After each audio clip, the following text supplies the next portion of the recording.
Hi, I'm Nick Gillespie with Reason TV, and today we're talking with William D. Eggers and John O'Leary, authors of If We Can Put a Man on the Moon, Getting Big Things Done in Government. And it's a nice reunion of sorts.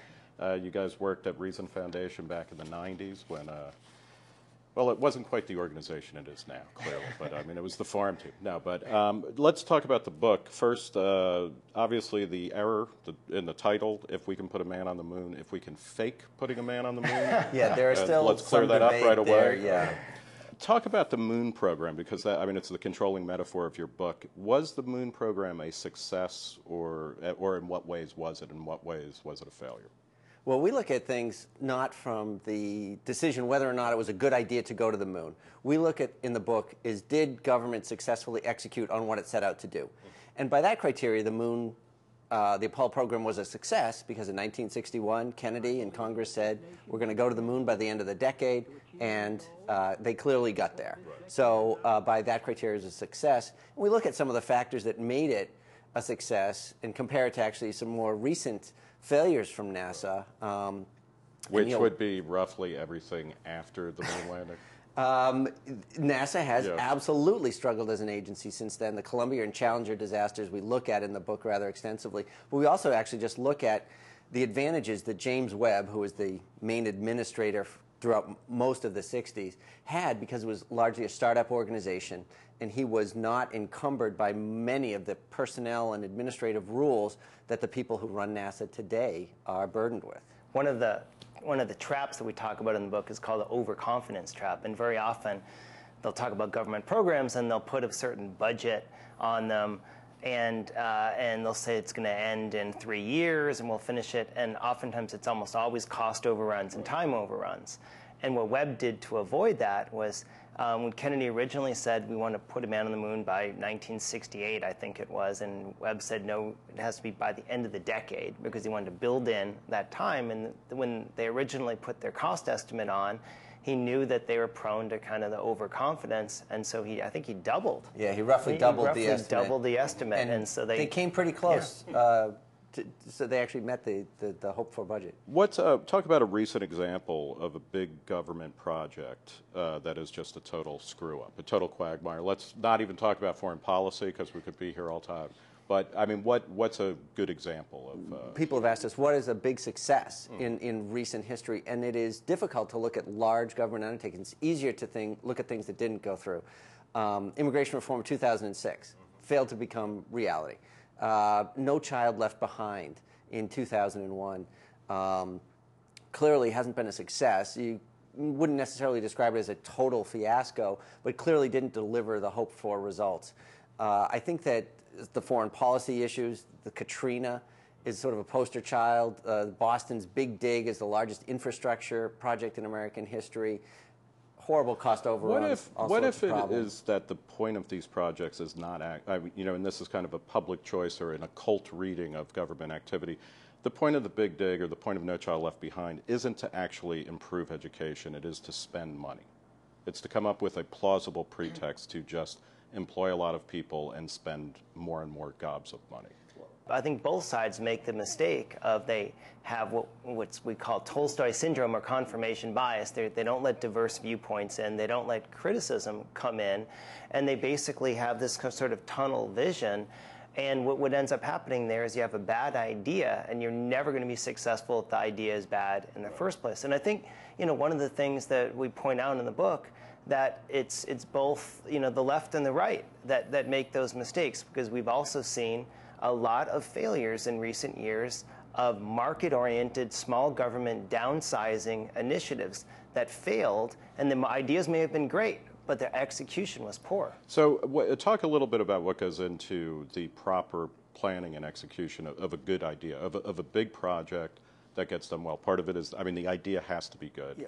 One of the things we do in the book, which sort of violates the rule of writing about government undertakings, is that we look at both the policy development side of things and the implementation bureaucratic side of things. Generally, you write about policy and politics, or you write about public management.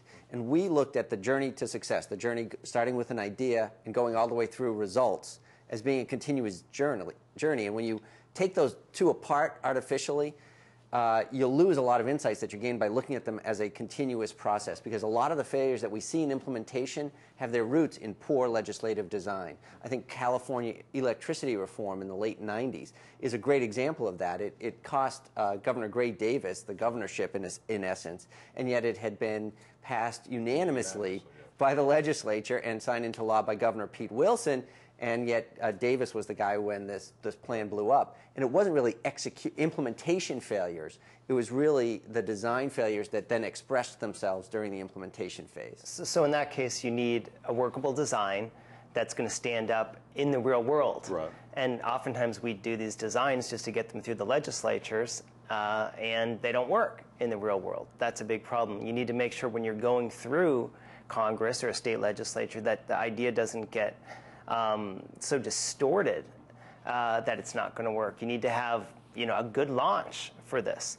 And another thing that we found was most of these successful initiatives, whether they were small government initiatives or big government initiatives, were characterized by what we call a bridger. Someone in the bureaucracy who is really good at bridging the public and the politicians, the political side, and the bureaucratic side. And essentially, they knew the public sector terrain, which is so different than the private sector, and they could navigate that terrain. If you don't have someone like that, it's very, very difficult to be successful. What's a good success story? One of the things we point to is in London, they instituted congestion pricing, right, which basically means you charge people to drive in downtown London during work days. And the thing that we found interesting about that was that it was implemented. This is a market-oriented reform, in essence. It's a difficult one politically to sell. But they had their socialist mayor. They had a socialist Red mayor. Pen sell it. For environmental reasons, Right. use these market-oriented approach that Milton Friedman and other sort of economists would say, yes, that makes sense to allocate resources more efficiently. Bob Poole at the Reason Foundation has been advocating this sort of thing for a long time. Another success in a similar vein was acid rain reduction from the 1980s, which used a cap-and-trade model, and it was a combination. It was developed by an economist, but it again uses market mechanisms to take on environmental concerns. And the interesting thing I find about kind of both the California electricity was called electricity deregulation. Right. And it was based on this market approach of choice and competition is going to drive electricity prices down. But if you design that poorly, you can get into enormous difficulty, which California did. Which did. I mean, they limited the market. The deregulation produced a document that was a foot high. Right. And in the same way, the cap and trade that was very successful in the 1980s doesn't mean that something else that's called cap and trade is going to be successful. It's all in those design details that if those aren't right, if the markets aren't shaped correctly or the incentives aren't aligned, you can have massive problems. How important is it to make sure that that government is only doing certain types of things? Because this is, in a libertarian organization, it might even be that the government could do certain things efficiently, but it shouldn't do them. But then typically government takes on too much stuff. Well, there's actually two different ways of looking at that. The first one is simply from the standpoint of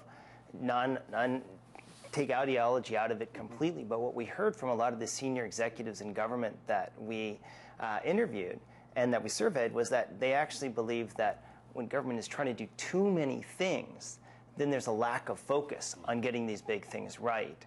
And so, what we talk about in one of our traps is we call the complacency trap, essentially. And that's when we have a lot of programs and systems and agencies that have built up over time and that we continue to essentially do those. We haven't reevaluated them. We haven't looked at them. And we spend a lot of time and energy managing those and a lot of managerial talent.